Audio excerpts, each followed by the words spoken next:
Hello everyone, welcome back to the channel. तो जैसा कि TGT PGT previous year questions को हम लोग सॉल्व कर रहे हैं ईयर वाइज, जिसमें आज हम स्टार्ट करेंगे ईयर 2003 के क्वेश्चंस को सॉल्व करना। So let's start without wasting much of the time. Question number first, जो कि पंक्चुएशन से है। पंक्चुएशन एक ऐसा टॉपिक है जिससे 3, 4 या कभी कभी 5 क्वेश्चंस भी एग्जाम में देखने को मिलते हैं। तो जो ये सेंटेंस है इसको करेक्टली पंक्चुएटेड करना है। सेंटेंस क्या है? The old man chuckled and said, you have ought to learn how to fly a kite properly my child. ये सेंटेंस है। तो यहाँ पे स्टेटमेंट दी जा रही है ओल्ड मैन के द्वारा, तो ये इन्वर्टेड कॉमा के अंदर होना चाहिए statement.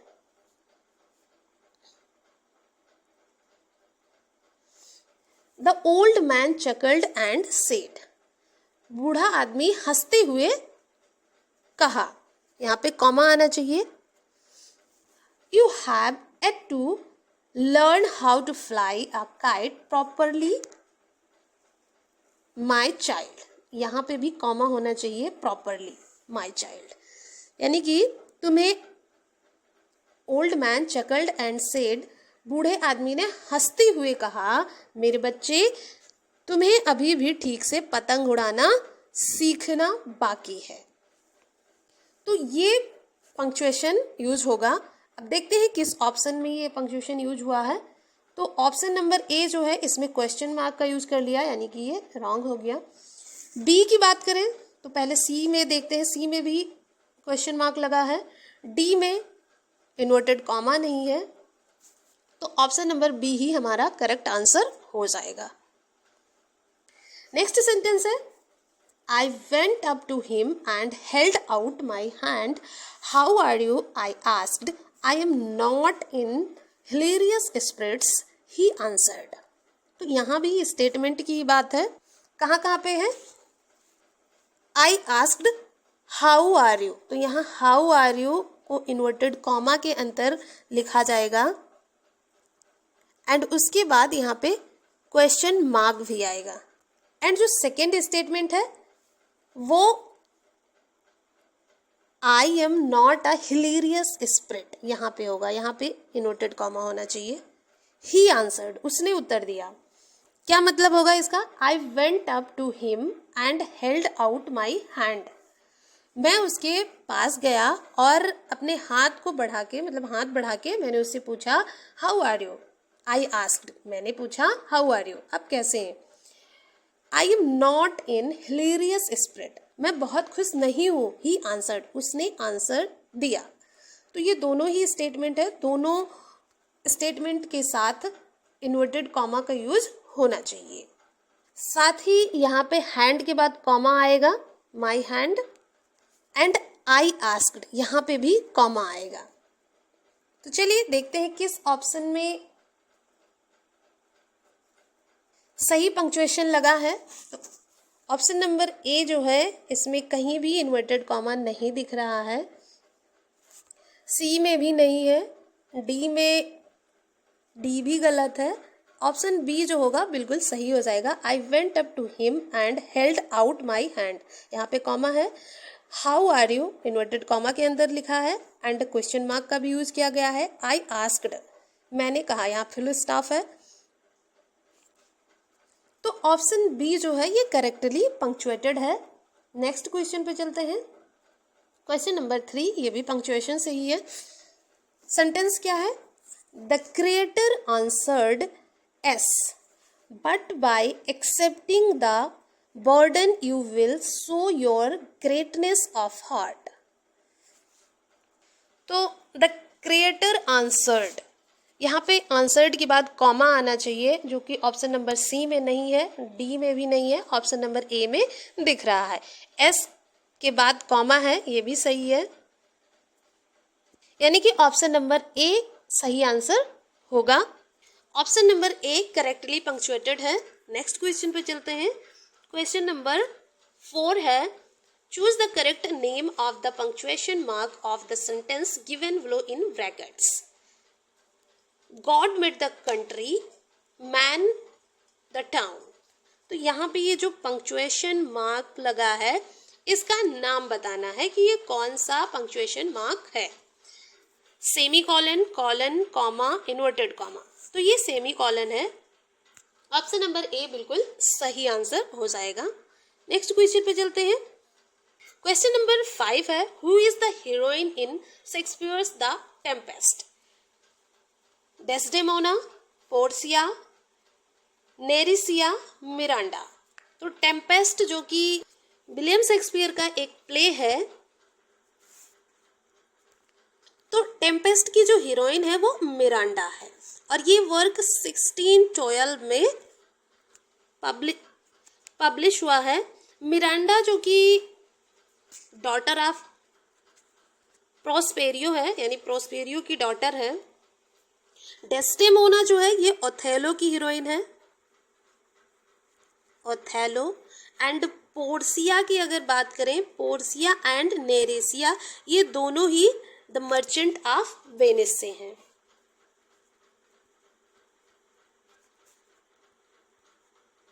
Merchant of Venice.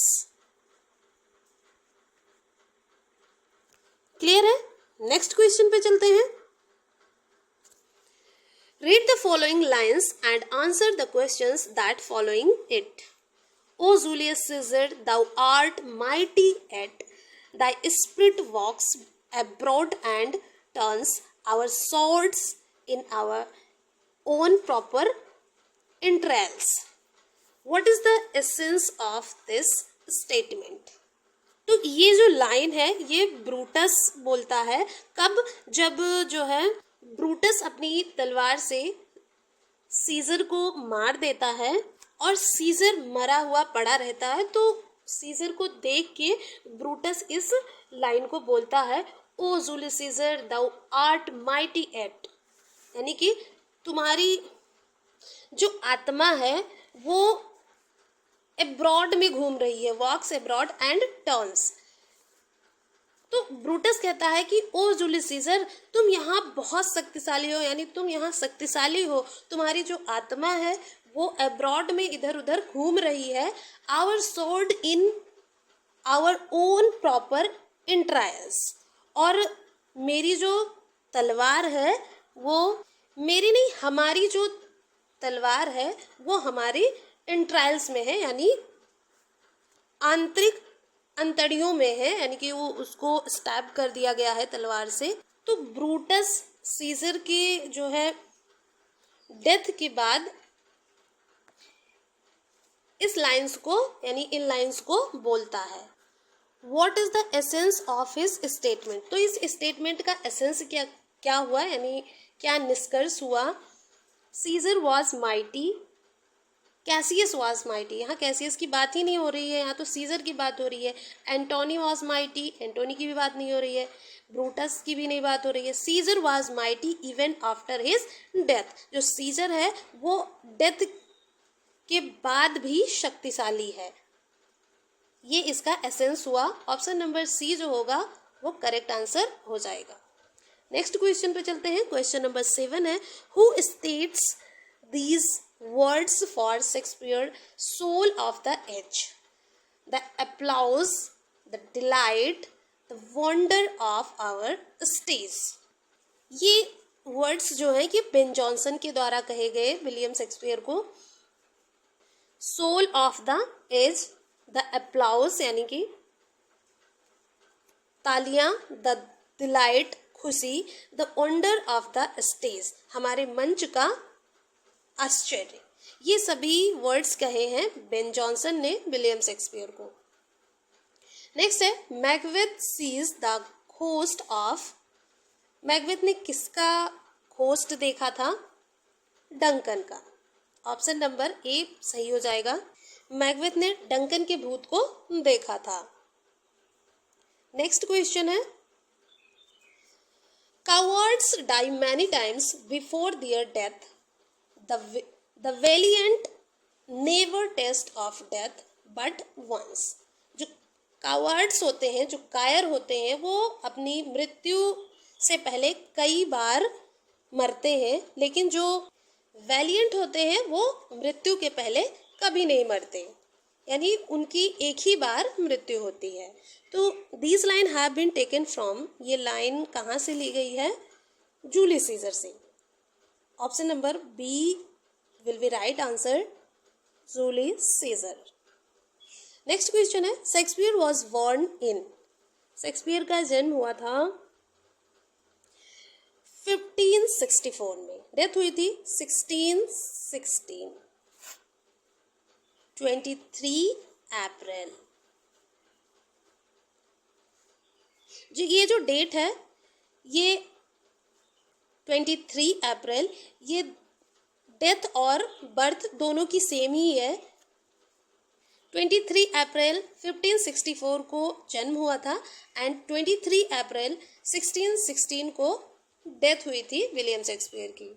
Next question पे चलते हैं। क्वेश्चन नंबर 11 है, the fault dear Brutus is not in our stars but in ourselves that we are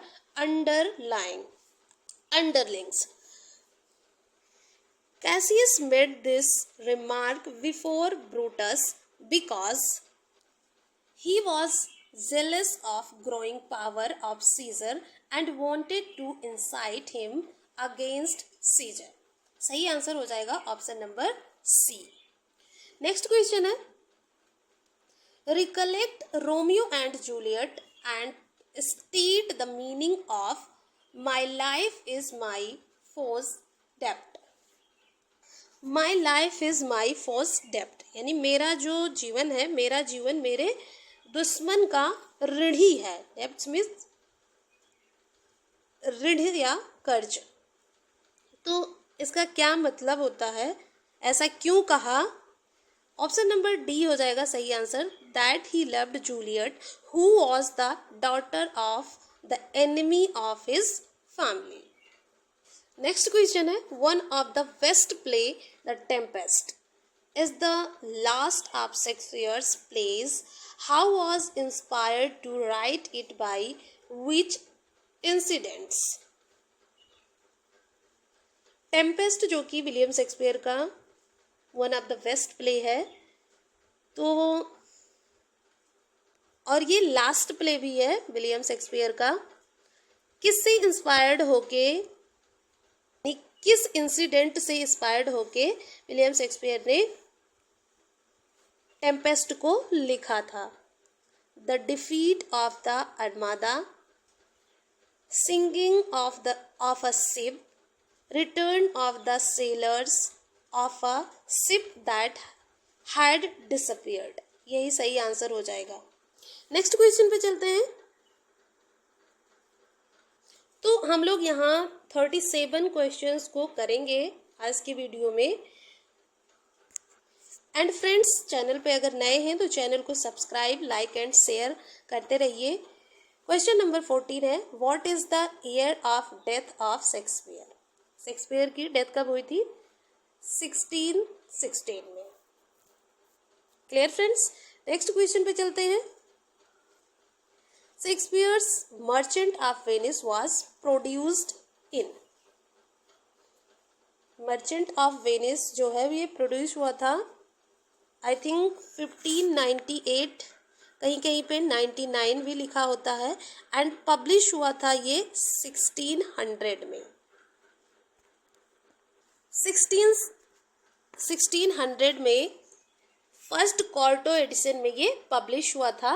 and produce की बात करें तो 1598 या फिर 1599। ऑप्शन नंबर सी जो होगा वो सही आंसर होगा इस क्वेश्चन का। नेक्स्ट क्वेश्चन पे चलते हैं। Question number 16, the writer of Coriolanus is, Coriolanus जो है इसके राइटर कौन है? P B Shelley, John Milton, William Shakespeare, Christopher Marlowe. तो विलियम शेक्सपियर।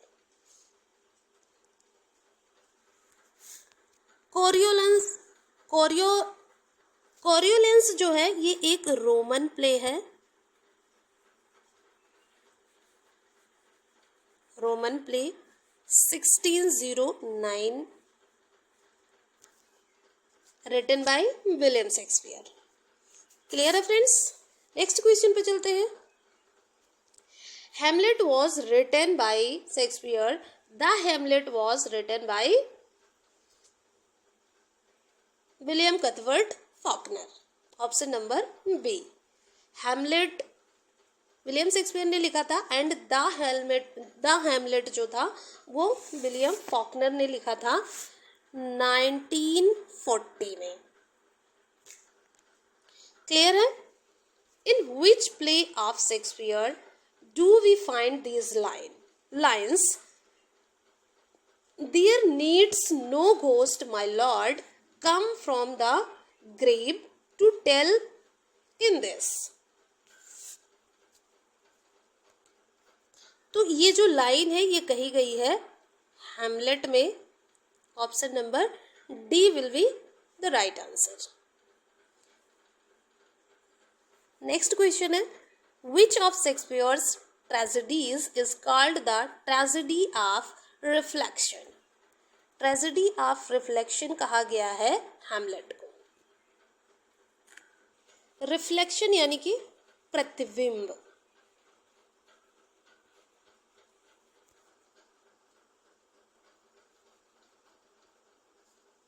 प्रतिबिंब, ट्रेजेडी ऑफ रिफ्लेक्शन हैमलेट को कहा गया है, यानी हैमलेट जो प्ले है उस प्ले को कहा गया है ट्रेजेडी ऑफ रिफ्लेक्शन। नेक्स्ट है, the early plays of Shakespeare were written between. Early plays जो प्रारंभिक प्लेज रहे हैं विलियम शेक्सपियर के वो कब से कब तक थे? 1590 to 1595। William Shakespeare's literary career has been divided into 4 periods. So, early period starts from 1590 to 1595, in which he wrote the Comedy of Error। और इस जो अर्ली पीरियड रहा है इसमें इन्होंने लिखा the comedy of error, comedy of error. इसके अलावा Henry sixth,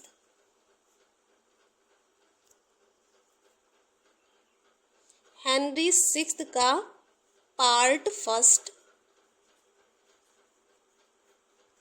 Henry sixth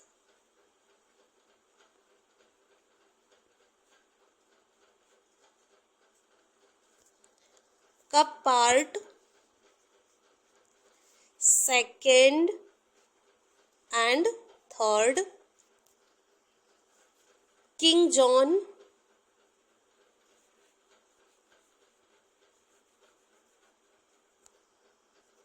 etcetera. तो ये सभी वर्क हैं जो विलियम शेक्सपियर ने अपने अर्ली पीरियड में लिखा है। नेक्स्ट क्वेश्चन क्या है? It is said that Shakespeare based his Julius Caesar on certain incidents of his era. Which of these is it said to be? Question number 21 है, it is said that Shakespeare based his Julius Caesar on certain incidents of his era. Which of these is it said to be? तो William Shakespeare ने कहा है कि जो उनकी Julius Caesar है वो उस एरा की किसी सर्टन इंसिडेंट पे आधारित है। तो वो कौन सी इंसिडेंट है, यानी किस घटना पर आधारित है?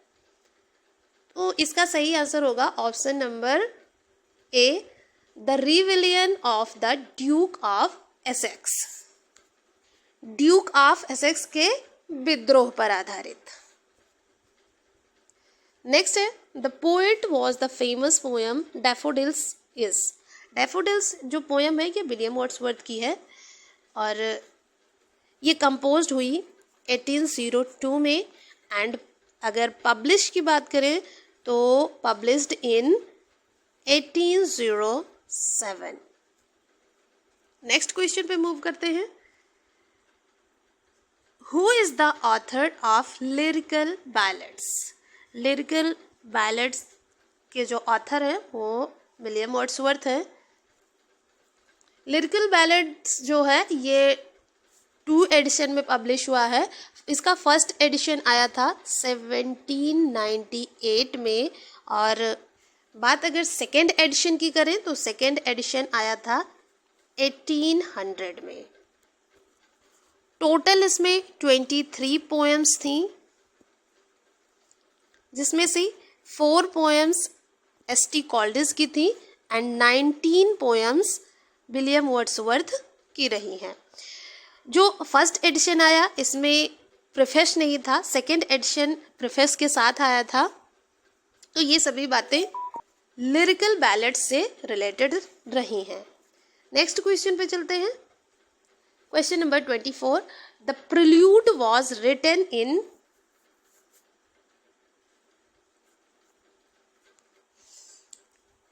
1805 by William Wordsworth. क्लियर है? नेक्स्ट क्वेश्चन पे चलते हैं। Which of these travel poems belong to William Wordsworth? तो इनमें से कौन सी पोएम थी जो ट्रैवल पोएम रही है विलियम वर्ड्सवर्थ की? Descriptive sketches. Option number A will be the right answer.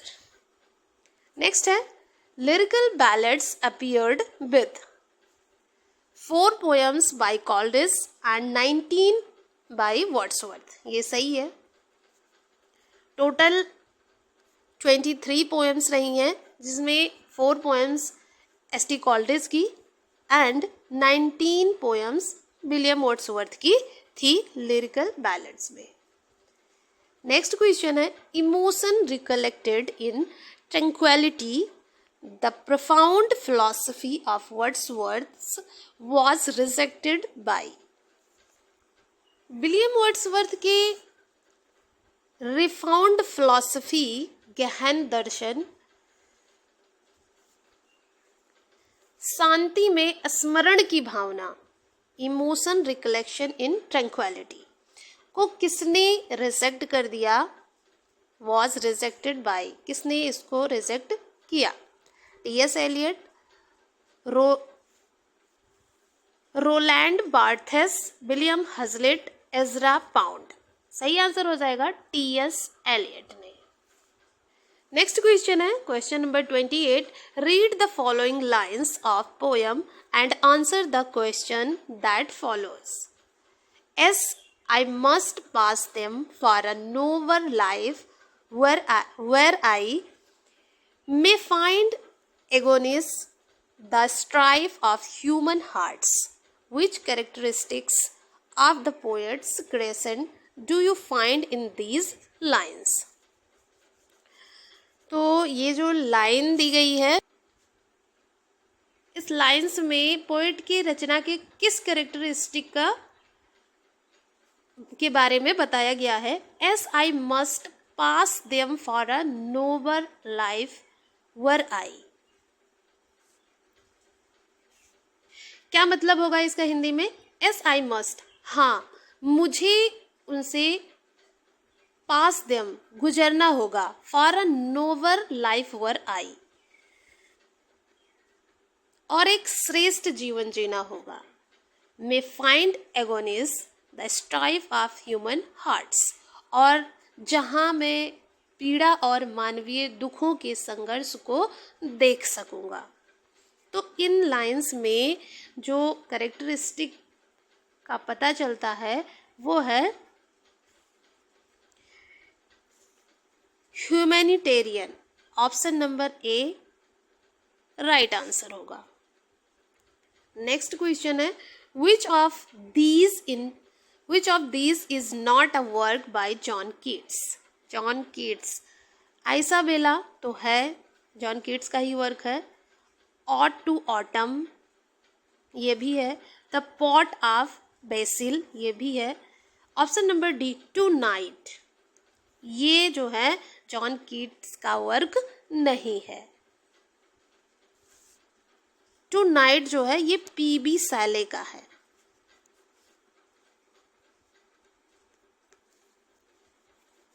PB सैले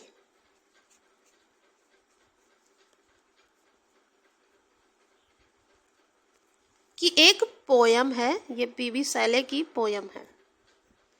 clear है? नेक्स्ट क्वेश्चन पे चलते हैं। Question number 30। Scott Fitzgerald was a great admirer of the poetry of John Keats, so much so that he named one of his novels with a line from one of the poems of Keats. Which poem was it? Scott Fitzgerald जो थे ये John Keats के बहुत बड़े admirer रहे हैं, बहुत बड़े प्रशंसक रहे हैं, और इन्होंने एक नॉवेल लिखा so that he named one of his novels. उन्होंने अपने एक नॉवेल का जो शीर्षक है वो जॉन कीट्स की पोयम से जो है लिया है। तो वो कौन सी पोयम है जिसकी लाइन से जो स्कॉट फिट्जगेराल्ड हैं इन्होंने अपने नॉवेल की टाइटल को लिया है? तो वो पोयम है ode to nightingale. John Keats की पोयम है ऑड टू नाइटिंगेल। ये एक ऑड पोयम है और इसी पोयम से जो है स्कॉट फिट्जगेराल्ड ने अपनी नॉवेल का शीर्षक लिया है, इसी पोयम की लाइन से। शीर्षक का नाम है tender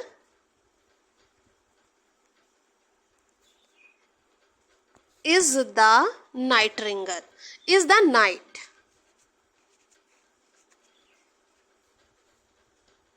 (1934) written by Scott Fitzgerald। Clear friends? Next question पे मूव करते हैं। क्वेश्चन नंबर 31 है, which is John Keats first poem? Option number B. On first looking into Chapman's Homer. ये जॉन कीट्स की फर्स्ट पोयम थी। आगे बढ़ जाते हैं।